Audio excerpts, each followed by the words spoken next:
Saudara-saudara kaum muslimin rahimakumullah, manusia selalu berusaha untuk mencapai apa yang menjadi cita-citanya di dalam kehidupan ini. Segala daya dan dana, seluruh waktu dan tenaga, segenap kemampuan dan kekuatan dikerahkan untuk mencapai apa yang dicita-citakan. Ada orang yang di dalam berusaha mencapai cita-citanya tetap berpegang teguh kepada kaidah dan norma-norma yang harus dipatuhinya, baik itu norma-norma kehidupan bermasyarakat, berbangsa dan bernegara, lebih-lebih lagi itu menyangkut norma-norma kehidupan beragama. Artinya, di dalam mencapai cita-citanya, dia tetap menghormati dan mentaati halal haram, mengenal hak dan batil, tahu mana yang boleh dan mana yang tidak boleh. Tetapi di lain pihak, tidak jarang, bahkan banyak sekali orang-orang yang di dalam usaha mencapai cita-citanya terjebak dalam prinsip menghalalkan segala macam cara untuk mencapai satu tujuan. Tidak ada lagi kaedah dan norma-norma yang harus ditaatinya. Ia tidak peduli dengan halal dan haram. Ia tidak kenal hak dan batil. Ia tidak tahu mana yang boleh dan mana yang tidak boleh. Segala cara dilaksanakan asal tujuan tercapai. Maka lahirlah orang-orang yang mengambil jalan pintas dan potong kompas dalam usaha mencapai apa yang menjadi cita-cita dan tujuan dalam kehidupannya. Begitulah kita lihat dalam kehidupan ini. Yang di bawah ingin cepat naik ke atas, sementara yang di atas bertahan tidak mau turun dari tahta dan singgasananya. Maka terjadilah benturan-benturan nilai dan kepentingan. Terbentuklah klik, klan, grup dan sindikat-sindikat yang menyerupai mafia, di mana nilai objektivitas sudah sangat sulit ditemukan. Yang celakanya lagi, lahirlah budaya jilat menjilat, upeti dan lain sebagainya, asal tujuan bisa tercapai. Sementara itu yang miskin ingin cepat menjadi kaya, sedang yang kaya ingin menjadi lebih kaya lagi. Kalau boleh tidak hanya sekedar dia saja yang kaya, anaknya harus kaya. Cucunya tidak boleh miskin dan kere. Bahkan cucu daripada cucunya pun harus jadi orang-orang kaya. Ini keinginan yang wajar. Setiap orang tua tentu tidak ingin meninggalkan anak cucunya dalam keadaan miskin dan terlunta-lunta. Yang tidak wajar kalau keinginan itu membuat orang lalu menghalalkan segala macam cara, menyalahgunakan fasilitas yang dimilikinya, apalagi kalau dia berada dalam satu posisi di mana seharusnya dia memberikan contoh dan keteladanan. Maka akibatnya timbullah krisis wibawa, yang dari krisis wibawa ini mengendorlah disiplin. Sesungguhnya orang lalai, orang tidak mau berdisiplin karena di mukanya, di matanya, dalam pandangannya tidak ada lagi orang yang dianggapnya berwibawa. Dan wibawa itu hilang oleh karena orang merasa tidak ada keteladanan yang patut dijadikan contoh dalam kehidupannya. Inilah sesuatu yang kurang dirasakan di zaman kita sekarang ini. Bukan kurangnya teori, bukan kurangnya segala macam kaedah dan dalil, tetapi yang kita rasakan sekarang ini kurangnya contoh dan keteladanan dari orang-orang yang seharusnya memberikan contoh dan keteladanan itu. Berangkat dari sejarah dan kehidupan Rasulullah sallallahu alaihi wasallam, keberhasilan yang beliau peroleh, salah satu dasar utamanya ialah satunya kata dan perbuatan. Tidak bermental ganda, tidak bermain minyak di atas air, tidak menggunting dalam lipatan. Lidahnya adalah hatinya, ucapannya adalah perbuatannya, dan apa yang beliau ajarkan kepada orang lain, beliaulah pelaksana pertamanya.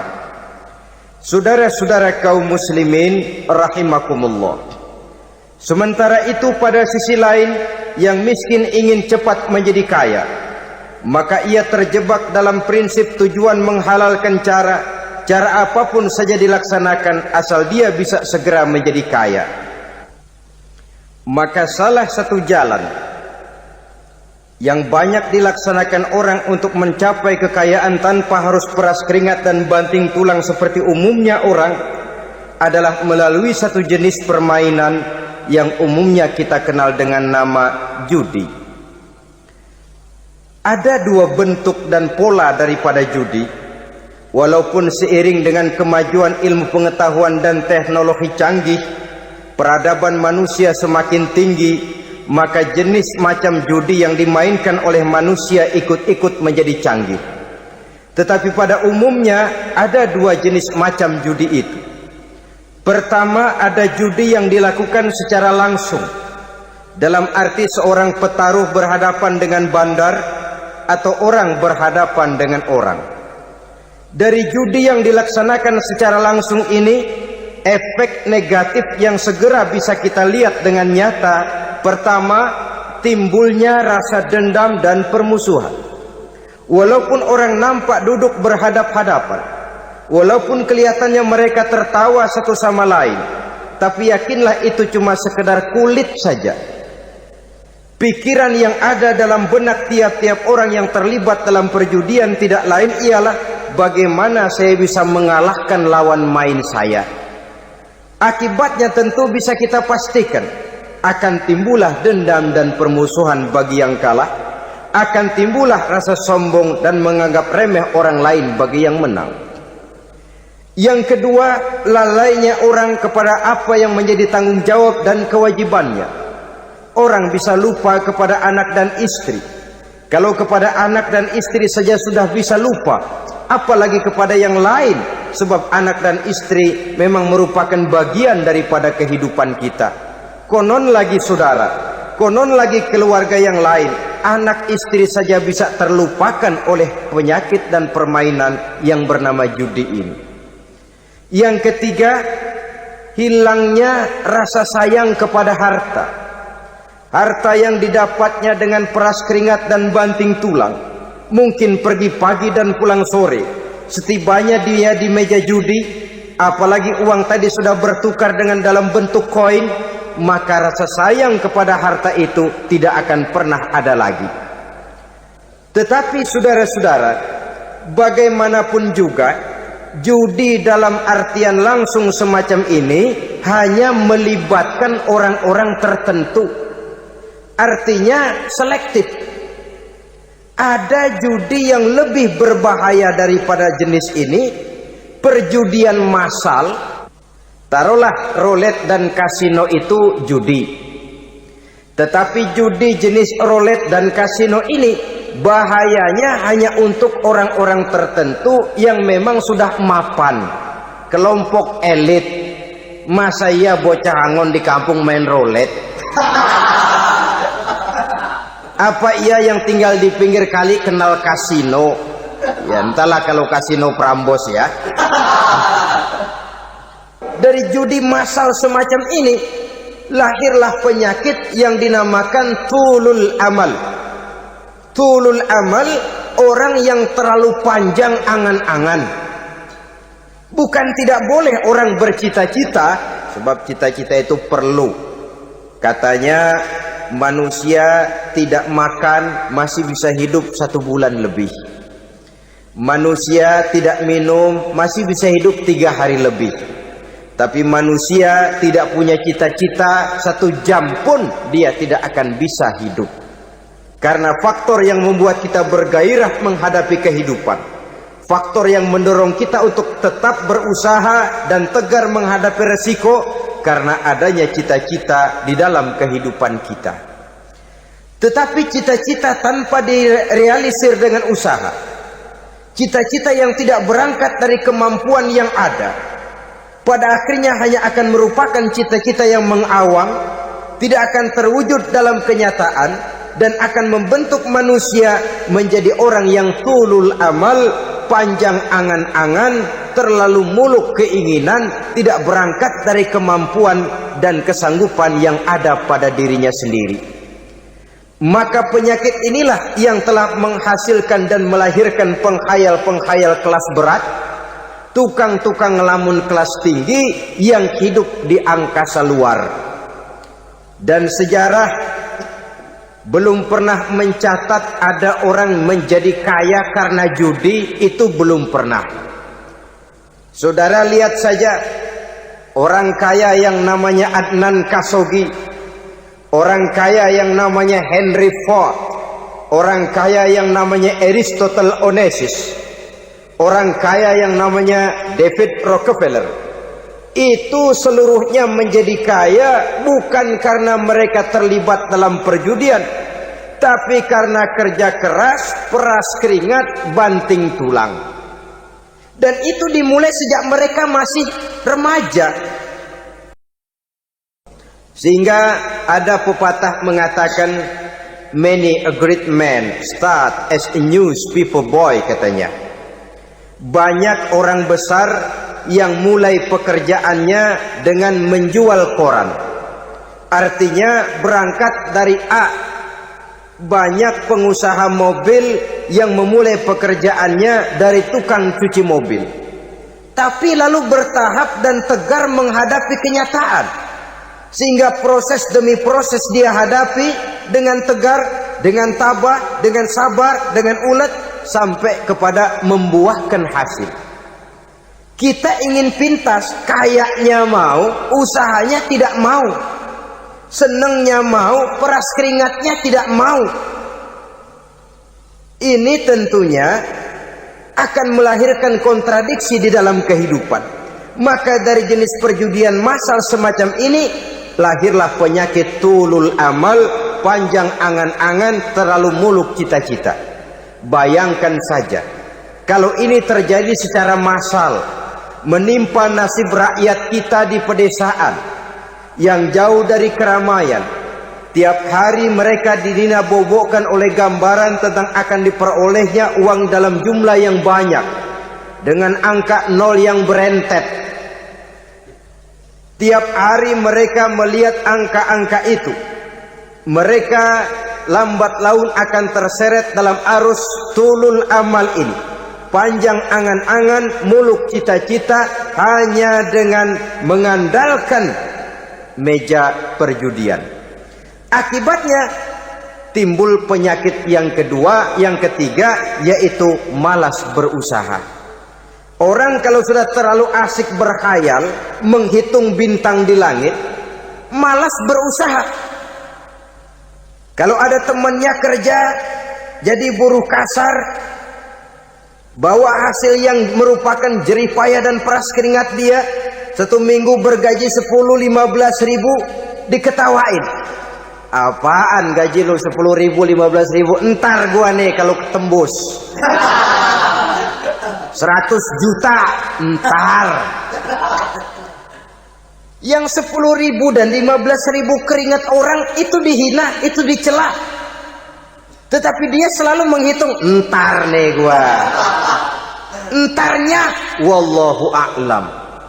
Saudara hadirin yang saya muliakan, timbullah sikap malas. Padahal di tengah negara sedang membangun di berbagai bidang kehidupan.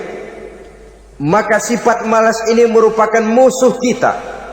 Baik mengejar kemiskinan, baik mengejar kebodohan dan keterbelakangan kita di sektor-sektor lainnya.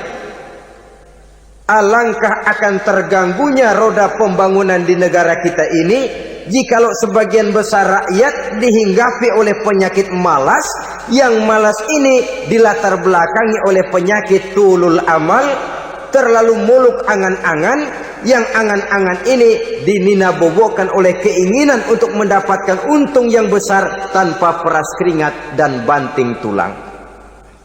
Sasaran yang lebih jauh, dan ini yang paling kita khawatirkan, hancurnya kubu-kubu pertahanan moral daripada bangsa kita. Kita sependapat bahwa lebih penting daripada membangun jembatan adalah membangun manusia yang membangun jembatan.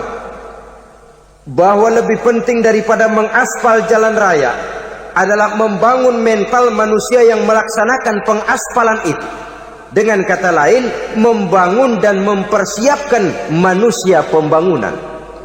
Tanpa itu, maka saya merasa khawatir kalau nanti kita tidak akan sampai kepada target yang kita harapkan oleh karena kandas di tengah jalan. Saudara-saudara kaum muslimin rahimakumullah, Islam sebagai agama yang mengajarkan manusia untuk berusaha, dan mengeluarkan segala kemampuan untuk melaksanakan segala usahanya itu, sangat membenci sifat malas, sangat membenci sifat tulul amal atau panjang angan-angan.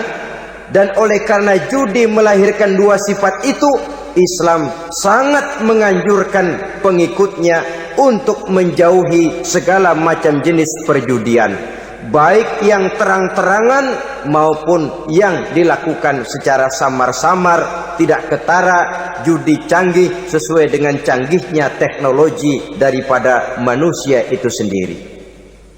Ini adalah penyakit yang meracuni masyarakat manusia dari sejak berpribadi, bertetangga, berumah tangga, sampai kepada berbangsa dan bernegara.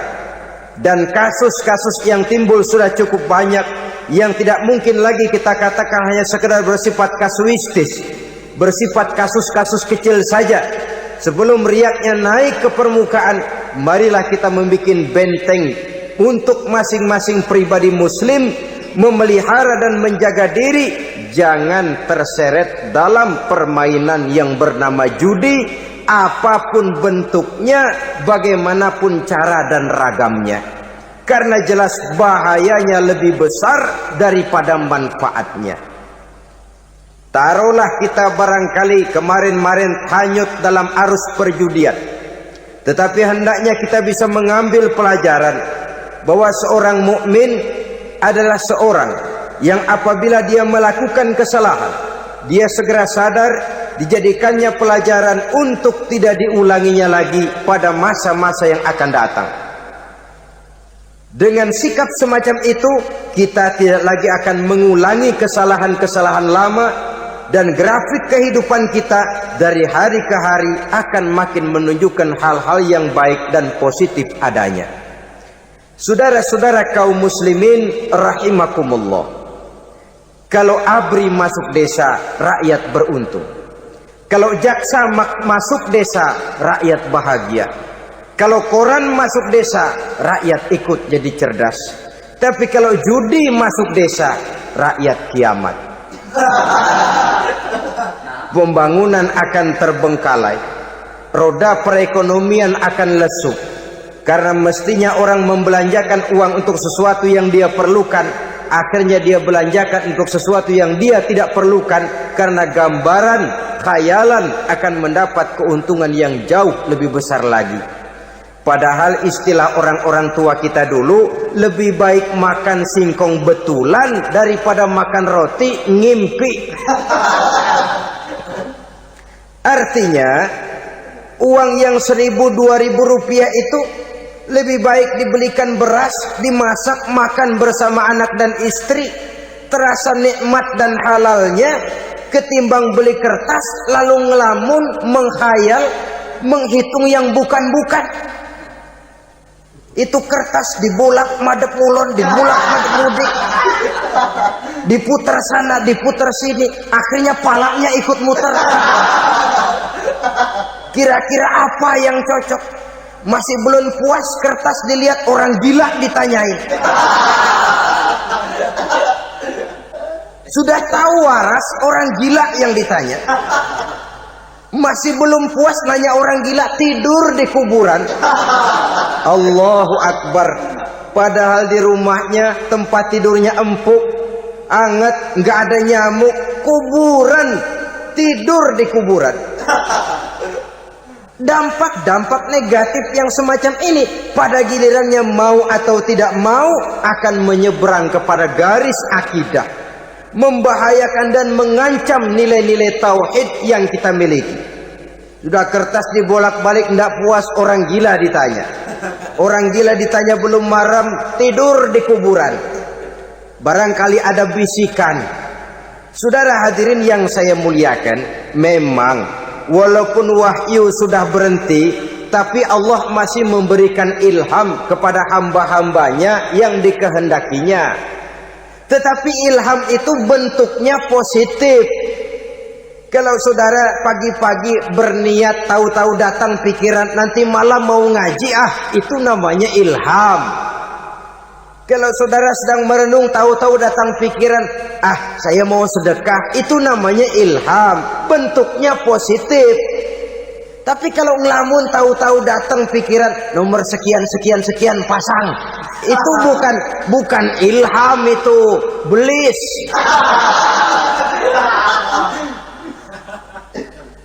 Saudara hadirin yang saya muliakan, tidak puas tidur di kuburan, cari yang lebih paten lagi, dukun ditanya. Nah, saya ingin menuduhkan persoalan. Apa tidak boleh orang ziarah kubur? Apa tidak boleh orang pergi ke dukun? Ini dalam kaitannya dengan judi, karena ini penyakit yang sudah merajalela, mewabah di kalangan masyarakat kita di lapisan yang bawah ini. Saudara hadirin yang saya muliakan, ziarah kubur bukan saja boleh, malah dianjurkan oleh Nabi. Tetapi ziarah kubur yang dianjurkan oleh Nabi itu dengan tujuan pertama, agar orang ingat kepada mati. Kafa bil mauti wa'izah, kata Nabi. Cukup dengan mengingat mati menjadi pelajaran bagi kamu semua. Maka etikanya diajarkan, kalau saudara ziarah kubur sampai di depan pintu kubur itu kan, Assalamualaikum ya ahlal kubur wa inna insyaallahu bikum lahikun. Kami satu saat insya Allah pasti akan menyusul kamu. Kalau kamu sekarang berbaring di sini, satu saat kami akan berbaring di sini. Ziarah kubur mengingatkan orang kepada mati. Orang yang ingat kepada mati, gaya hidupnya lain dengan orang yang tidak ingat mati. Nah, orang kalau nggak ingat mati, gaya hidupnya nggak terkontrol. Kalau dia berkuasa, Fir'aun, itu nggak ingat mati. Kalau dia kaya, Korun. Sudah gambarannya nggak merupakan gambaran-gambaran yang baik.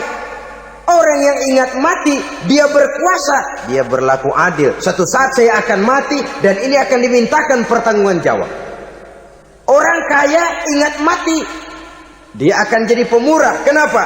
Kalau saya diberikan ilmu, pertanyaan akhirat cuma satu, ilmumu kau amalkan untuk apa? Kalau saya diberikan umur panjang, pertanyaan akhirat cuma satu, umurmu kau habiskan di mana? Tapi jikalau saya diberikan harta, pertanyaan akhirat ada dua, hartamu kau dapat dari mana, kau belanjakan kemana? Depannya ditanya, belakangnya ditanya. Dapat dari mana, dibelanjain kemana? Sebab dua-duanya berkaitan dengan kegiatan. Kadang-kadang dapatnya dari jalan yang baik, tapi keluarnya ke tempat yang tidak baik, itu pun tidak betul.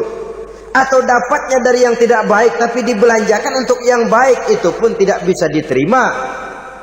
Oleh karenanya, dengan mengingat mati, gaya hidup seseorang jadi terkontrol karenanya. Yang kedua, dianjurkan kita untuk berziarah kubur itu mendoakan orang-orang yang sudah meninggal. Mal mayyitu fi qabrihi illa kal gharikil mutaghawis, kata Nabi. Orang yang sudah meninggal itu di alam barzakhnya adalah seperti orang yang tenggelam di lautan, menunggu doa dari keluarganya yang masih hidup. Apakah itu anaknya, kemenakannya, cucunya, dan lain sebagainya. Adapun yang kalau kita ziarahi itu kuburnya orang-orang yang kita tahu merupakan orang soleh, orang yang berjiwa bersih, yang kita kenal ketakwaannya kepada Allah Subhanahu wa ta'ala, tidak ada salahnya kita bertabarruk, asal jangan dengan satu keyakinan bahwa dia secara mandiri bisa mendoakan kita. Dia hanya bisa melakukan itu hanya dengan izin Allah.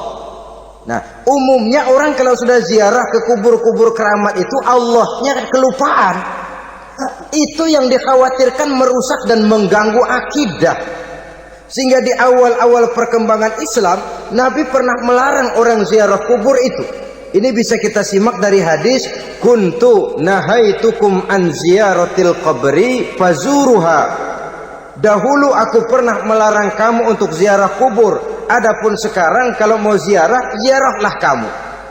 Kata-kata dulu aku pernah melarang kamu itu menggambarkan bahwa pada permulaan perkembangan Islam, nilai keimanan para sahabat masih rapuh, masih lemah, masih memerlukan pembinaan. Sehingga kalau mereka sering ke kubur, dikhawatirkan mereka minta kepada kubur. Nah, tetapi tatkala nilai keimanannya sudah mapan, sudah kuat, kata Rasul, fazuruha. Adapun sekarang kalau mau pergi berziarah, ziarahlah kamu. Saudara hadirin yang saya muliakan, jadi jangan melupakan Allah. Saya bisa saja berkata, kalau saya misalnya pakai cincin, lalu saya bilang, saya sejak pakai cincin ini, jangan anak gadis, nenek-nenek ngelihat saya lemes. Atau sejak pakai cincin ini, dagangan laris bener. Cincin itu yang menggelincirkan akidah. Untuk tidak tergelincir, orang harus tidak melupakan Allah. Dia bisa berkata, alhamdulillah, Allah memberikan keistimewaan kepada batu cincin saya. Batu cincinnya tidak apa-apa, Allah yang memberikan keistimewaan. Ini dalam bentuk yang langsung. Dalam bentuk yang tidak langsung kita bisa lihat, misalnya kalau petani ditanya, ini bisa panen besar ini rahasianya apa, Pak? Oh, pupuk urea, pupuk urea. Nah, Allah nomor 16. Seorang petani yang baik keimanannya, dia akan berkata, kami bisa panen besar karena izin Allah. Lah, kalau pupuknya mah pakai pupuk urea, izin Allahnya dulu, baru kemudian pupuknya nyusul. Jadi sebenarnya bukan cuma pergi ke dukun yang bisa merusak keimanan, pergi ke dokter juga bisa loh merusak keimanan. Kalau berkeyakinan bahwa dokter itulah yang memberikan sembuh, kenapa akidah saudara tidak tergelincir karenanya? Dokter hanya memberikan obat dan resep, sembuh itu datangnya dari Allah. Ini yang diungkapkan lewat lisan Nabi Ibrahim alaihissalam, wa idza maridtu fahuwa yashfini. Apabila aku sakit, dialah Allah yang memberikan sembuh. Memberikan sembuh. Jangan juga menyalahartikan ayat ini. Ada ayat begini sakit terus nekat. Udah nggak usah berobat dah, memang penyakit dari Tuhan. Ntar waktunya baik ya baik dah. Udah ampeg terus dah. Orang yang berobat saja belum tentu sembuh, apalagi yang tidak berobat. Sama juga orang nggak sembahyang kita ajakin ngotot, lo juga yang sembahyang belum tentu masuk surga katanya. Lah yang sembahyang belum tentu masuk surga, bagaimana cengoran lo yang nggak sembahyang?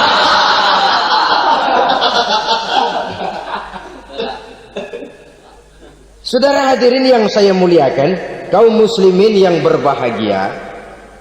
Jadi dengan demikian, maka jangan menghilangkan Allah. Kita, ajaran pokok dalam Islam adalah ajaran tentang tauhid.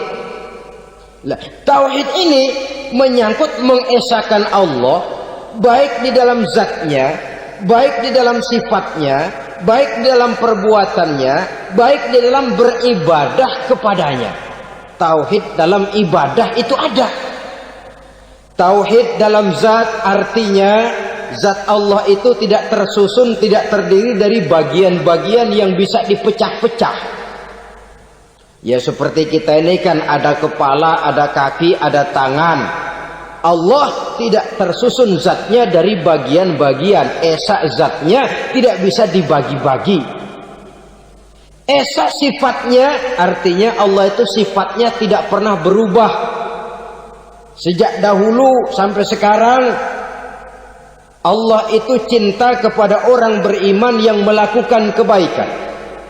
Dan Allah benci kepada orang kufur yang melakukan kejahatan. Mustahil satu saat Allah berubah Orang kufur yang berbuat kejahatan didemenin, orang mukmin yang berbuat kebaikan dikeselin. Misalnya tahun 2000 Tuhan giliran jengkel sama orang mukmin. Itu mustahil, dia esa di dalam sifatnya. Lain dengan sifat kita manusia. Sifat kita ini kan relatif. Ada saatnya kita senang, lain saat yang kita senang betul kita caci maki. Hari ini kita caci maki, besok kita puji. Lihat teman kaya, habis kita omongin, boleh jadi dia kaya. Kenapa? Dukunnya 36. Nah. Begitu kita habis caci maki begitu, dia datang ngasih duit sama kita. Cacian itu bisa berubah menjadi pujian. Lu ya emang bukan main dah. Sifat kita itu relatif, bisa terpengaruh oleh situasi dan kondisi. Saudara hadirin yang saya hormati, kaum muslimin yang berbahagia, Allah juga esa di dalam perbuatannya. Artinya di dalam menciptakan apapun yang akan diciptakan oleh Allah, di dalam melakukan apapun yang akan dilakukan oleh Allah, tidak terikat kepada faktor lain, tidak memerlukan bantuan lain. Dia adalah mutlak. Nah, kemudian kita mengesahkan Allah dalam zatnya, mengesahkan Allah dalam sifatnya, mengesahkan Allah dalam perbuatannya. Belum tentu berarti kita mengesahkan Allah dalam ibadahnya. Sebab banyak orang yang yakin betul Allah itu esa, teguh dengan pendiriannya. Tuhan lu siapa? Allah. Allah bagaimana? Esa. Bagaimana kalau dua? Kagak. Tiga? Enggak. Mantap. Soal tahlil paten. Tapi dalam ibadah kadang-kadang dia tidak mentauhidkan Allah. Ini makna wa ma umiru illa liya'budullaha mukhlisin. Kami tidak memerintahkan kepadamu kecuali untuk beribadah kepadaku, kata Allah, dengan ikhlas. Beribadah kepada Allah dengan ikhlas itu artinya apa? Beribadah hanya untuk Allah saja. Nah, kalau hanya untuk Allah saja, lalu kita minta berdoa di depan kuburan orang yang soleh, apa syirik? Tidak syirik. Kalau kita berkeyakinan bahwa orang tempat kita memanjatkan doa itu hanya bisa mendoakan kita dengan izin Allah. Dia sendiri tidak punya kekuasaan apa-apa. Tanpa izin Allah dia tidak bisa berbuat apa-apa. Itu tidak menyebabkan orang menjadi syirik. Sama saja dengan kalau saya berkata tadi, alhamdulillah Allah telah memberikan keistimewaan kepada batu cincin saya. Apa salahnya Allah memberikan keistimewaan kepada benda-benda mati? Allah memberikan keistimewaan kepada Hajar Aswad, benda mati. Allah memberikan keistimewaan kepada Masjidil Haram, benda mati. Allah memberikan keistimewaan kepada Ka'bah, benda mati. Orang tawaf keliling Ka'bah, sembahyang di Masjidil Haram, sujud menghadap kepada Ka'bah. Apakah jadi syirik? Tidak. Kita tidak menyembah Ka'bahnya, kita menyembah yang punya Ka'bah itu. Nah, di sini kita lihat bahwa fungsi Ka'bah hanya merupakan wasilah. Tapi kalau Allahnya kita hilangkan, jadilah kita penyembah batu. Hanya saja batu itu berbentuk 4 bernama Ka'bah. Sa'i, orang yang melaksanakan haji, lari-lari antara Safa dan Marwah, amalan apa itu? Seakan-akan kita menghormati bukit-bukit, gunung-gunung. Tapi bukan itu yang kita tuju dalam pelaksanaan sa'i itu. Yang kita tuju adalah ini perintah Allah. Allahnya yang diutamakan. Maka hal semacam ini tidak menyebabkan orang menjadi syirik dan tergelincir dari tauhid. Tapi kalau ziarah kubur dengan niat cari buntutan, cari nomor yang cocok, ini niatnya saja sudah salah. Nah, kalau berangkat dengan niat yang salah, sampai di sana saya yakin, seyakin-yakinnya amalannya pasti salah. Lah, kubur yang diziarahin bukan kubur orang soleh. Ya mana ada orang soleh ngasih kode buntut. ada juga orang salah, bukan orang soleh itu. Kadang-kadang dia nggak tahu kuburan siapa, nongkrong aja di situ. Memang sulit saudara-saudara, mental ya, namanya mental. Kalau memang mental sudah mental judi, apa saja bisa dijudiin. Jadi orang nggak perlu sebenarnya pemerintah terlalu gini, nggak usah. Kembali saja kepada mental. Kalau mental memang sudah mental judi, apaan aja bisa dijudiin. Pulang tengah malam nabrak babi, babi yang keluar nih.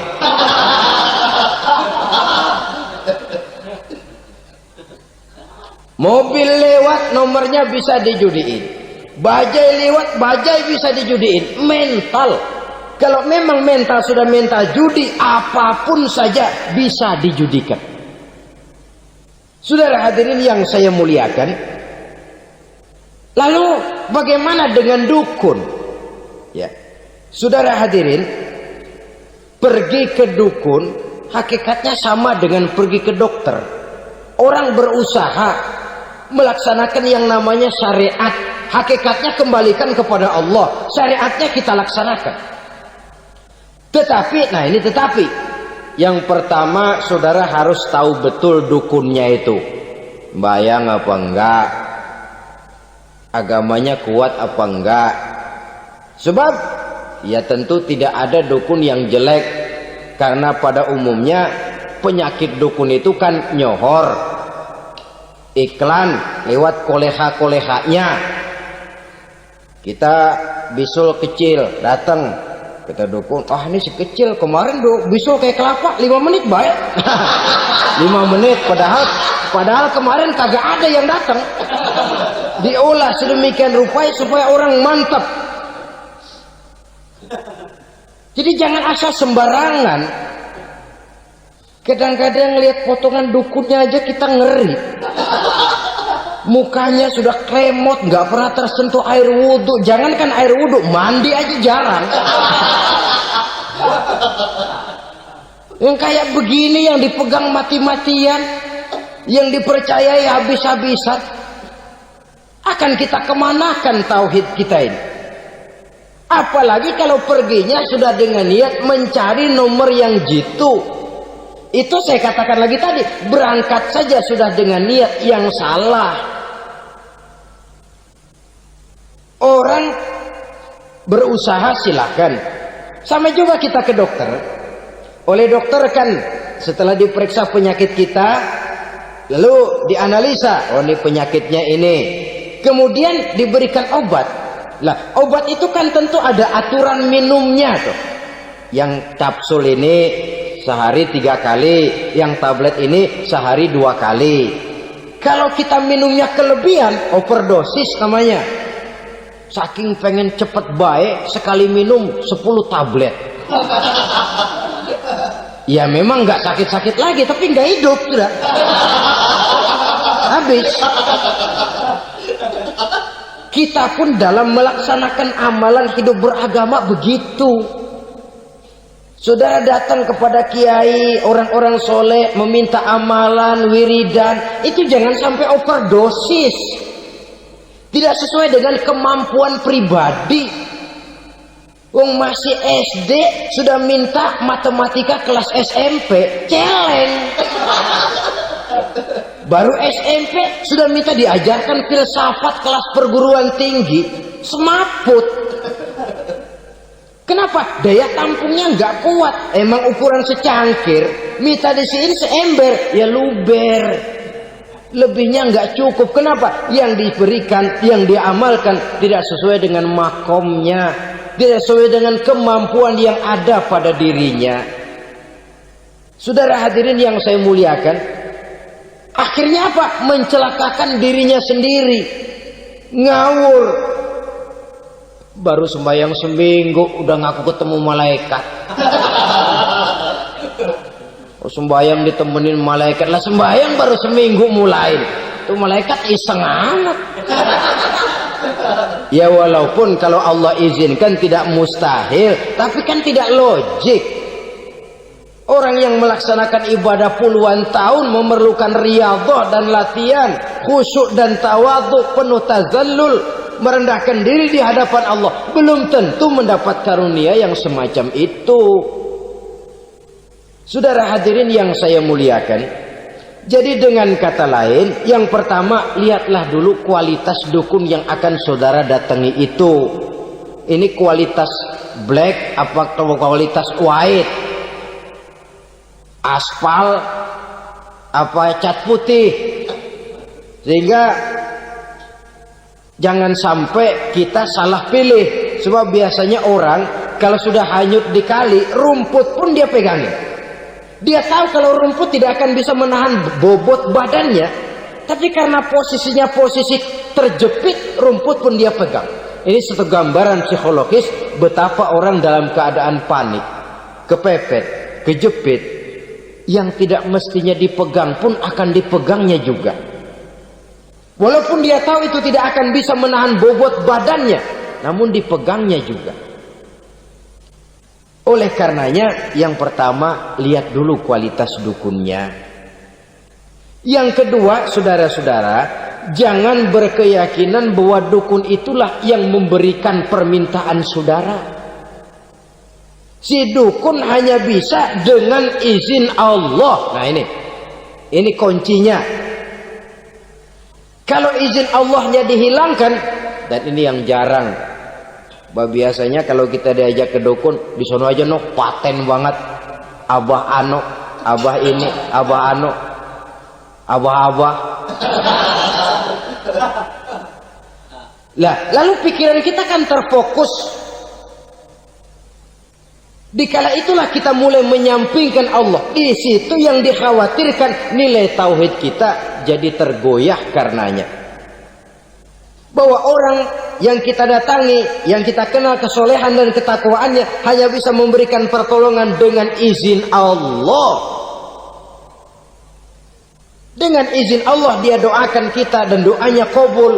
Dengan izin Allah dia penuhi hajat kita dan hajat kita jadi terlaksana, jadi kenyataan dengan izin Allah. Sebab Allah itu memberikan keistimewaan. Ada waktu istimewa, ada tempat istimewa, ada jam istimewa. Kenapa sih sedekah hari Jumat dengan sedekah hari Kamis pahalanya kok lebih besar hari Jumat? Karena itu waktu istimewa. Kenapa untuk sembahyang sunnah dianjurkan sepertiga malam yang terakhir? Karena itu waktu istimewa.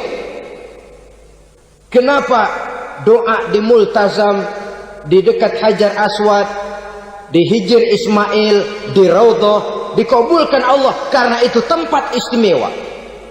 Memang kadang-kadang ada orang berkata, kalau mau berdoa kenapa mesti di kuburan wali? Di rumah juga berdoa, Tuhan dengar. Betul, Tuhan dengar, bahkan tidak berdoa pun Allah tahu isi hati kita. Tapi soal dikabulkan atau tidak, itu hak Allah. Dan Allah memberikan fasilitas kepada tempat-tempat tertentu dan istimewa. Dan itu diajarkan oleh Nabi. Di Raudhah perbanyak doa. Kenapa? Itu tempat yang mustajabah. Artinya Allah memberikan keistimewaan kepada tempat-tempat tertentu. Dalam konteksnya dengan ini, makom para aulia, para wali, para ulama soleh, tidak ada salahnya kita berdoa di sana, bertawasul. Bukan meminta kepada si kiai, bukan meminta kepada si ulama, bukan meminta kepada si wali, meminta kepada Allah melalui tempat yang orangnya kita yakin dekat dengan Allah. Walaupun Allah tidak memerlukan perantara, itu jelas. Allah tidak memerlukan calo, memang. Tapi Allah menyediakan waktu dan tempat-tempat istimewa. Itu harus kita manfaatkan untuk mendekatkan diri dan berdoa kepadanya. Saudara-saudara kaum muslimin rahimakumullah, saya kembali dalam konteksnya dengan dukun yang akhir-akhir ini jadi populer karena merajalelanya judi sampai kepada desa-desa, pedesaan-pedesaan terpencil, yang akibatnya menjauhkan orang dari nilai tauhid.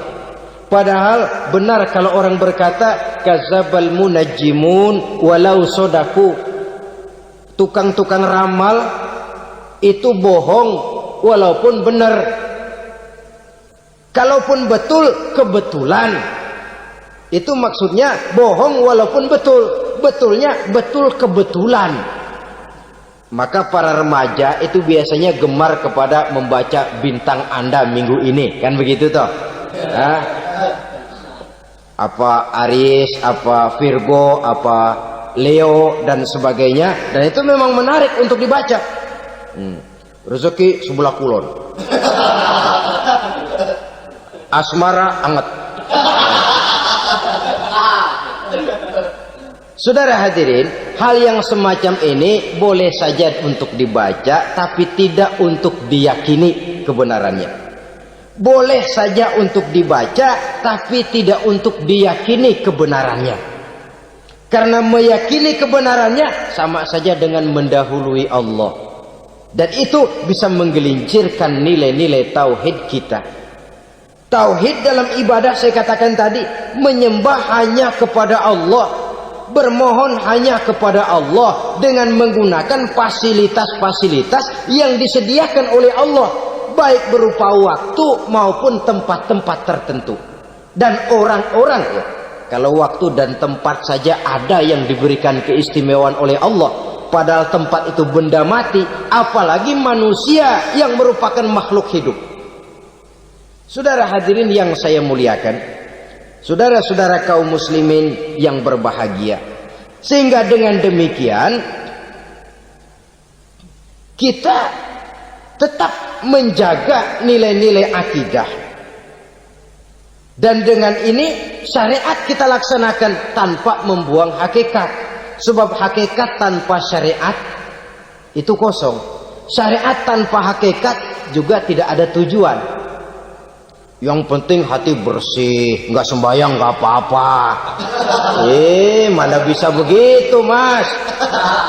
Kalau memang hati bersih nggak usah sembahyang nggak apa-apa. Nabi Muhammad dulu berhenti dong sembahyang. Sebab beliau orang yang hatinya paling bersih. Nah, orang yang hatinya paling bersih saja sembahyang yang nggak berhenti, masa kita lalu mau berhenti? Yang penting kan kita bisa dekat dengan Allah melalui perasaan. Banyak-banyak ingat. Apa itu sembahyang? Macam-macam. Itu hakikat saja tanpa syariat ia tidak bisa. Syariat saja tanpa hakikat juga gerak lahir yang tanpa roh namanya. Kita melakukan sholat tapi kita tidak tahu untuk apa kita sholat dan kenapa kita sholat dan siapa yang kita sembah di dalam kita sholat. Sehingga dengan demikian keduanya tidak bisa terpisahkan satu sama lain. Seperti halnya kulit dan isi. Barangkali pernah saya ingatkan, kulit penting, isi pun juga penting. Hakikat penting, syariat juga penting. Dan kita jangan salah mengartikan, terjebak dalam ucapan-ucapan yang masih memerlukan penafsiran. Sehingga lalu kita cenderung mendiskreditkan dan menjelekkan para wali. Misalnya ada ucapannya Syekh Abdul Qadir Jailani yang berkata begini, barang siapa yang masuk ke rumahku lalu ia memakan makananku, maka ia akan masuk surga. Ini kalau ucapan ini dipahami secara apa adanya, ya jelas orang bisa tergelincir. Tapi kalau ditafsirkan secara betul, siapa yang masuk ke dalam rumahku? Di mana rumah Syekh Abdul Qadir? Di mana umumnya rumah para wali? Di masjid. Jadi siapa yang masuk ke dalam rumahku? Masjid. Lah kalau sudah di dalam masjid, makanannya apa? Getuk. Tentu saja tidak. Kalau sudah di masjid itu ya makanannya ya wirid, zikir, tahajud, baca Quran, paling kurang iktikaf. Jadi siapa yang masuk ke masjid lalu dia sujud, wirid, zikir, ya jelas saja surga. Jangan membaca ucapan ini dan terus rame-rame nyari bekas rumah Syekh Abdul Qadir. Rame-rame masuk ya rumah kecil. Saudara hadirin, kita terlalu terpaku kepada materi ucapan dan melupakan filsafat daripada ucapan itu sendiri. Dalam kondisi yang sedemikian sangat boleh jadi orang lalu tergelincir karenanya. Oleh karena itulah saudara-saudara, saya kembali kepada satu prinsip, bahwa sebenarnya dengan tidak perlu menyalahkan pihak-pihak lain, mari kita kembali kepada sikap mental kita sebagai muslim. Kalau mental memang sudah mental penjudi, apapun bisa dijudikan. Tapi kalau mental itu tidak ada, walaupun di kiri kanan dan depan belakang banyak dibuka tempat-tempat perjudian, saya yakin kita akan mampu menahan dan menjaga diri. Sikap mental inilah yang memerlukan pembinaan dari kita semua. Sehingga dengan demikian kita akan menjadi pribadi-pribadi yang bisa bertahan dari segala gempuran-gempuran yang datang dari luar, karena adanya prinsip ketahanan mental itu tadi. Sekali lagi saya ingatkan bahwa judi selamanya tidak akan pernah mendatangkan kebahagiaan. Judi tidak akan membuat orang menjadi kaya.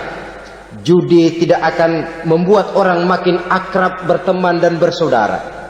Yang jelas, judi melahirkan permusuhan dan dendam, membangkitkan rasa malas, memulukan angan-angan tanpa mau peras keringat dan banting tulang, melalaikan orang dari tanggung jawab dan kewajibannya, membuat ia lupa kepada anak, istri dan seluruh keluarganya, dan pada akhirnya dia akan terjebak dalam satu permainan yang makin menjauhkan dia dari proses kesadarannya sebagai manusia. Sebagai uraian penutup, marilah kita renungi firman Allah dalam Al-Baqarah ayat 208. A'udzu billahi minasyaitonir rajim. Ya ayyuhalladzina amanu dukhulu fis silmi kafah wa la tattabi'u khutuwatis syaitan innahu lakum aduwwum mubin. Hai orang-orang yang beriman, masuklah kamu ke dalam keselamatan. Masuklah kamu ke dalam Islam secara keseluruhan. Jangan kamu mengikuti jejak-jejak setan, karena setan adalah musuhmu yang nyata dan jelas. Judi termasuk jejak-jejak yang ditinggalkan oleh setan untuk diikuti oleh kita, agar kita mendapatkan kesengsaraan baik di dunia, lebih-lebih di akhirat nanti. Semoga Allah selamatkan kita, Allah selamatkan seluruh bangsa kita dari penyakit-penyakit judi yang melahirkan efek-efek negatif dalam kehidupan.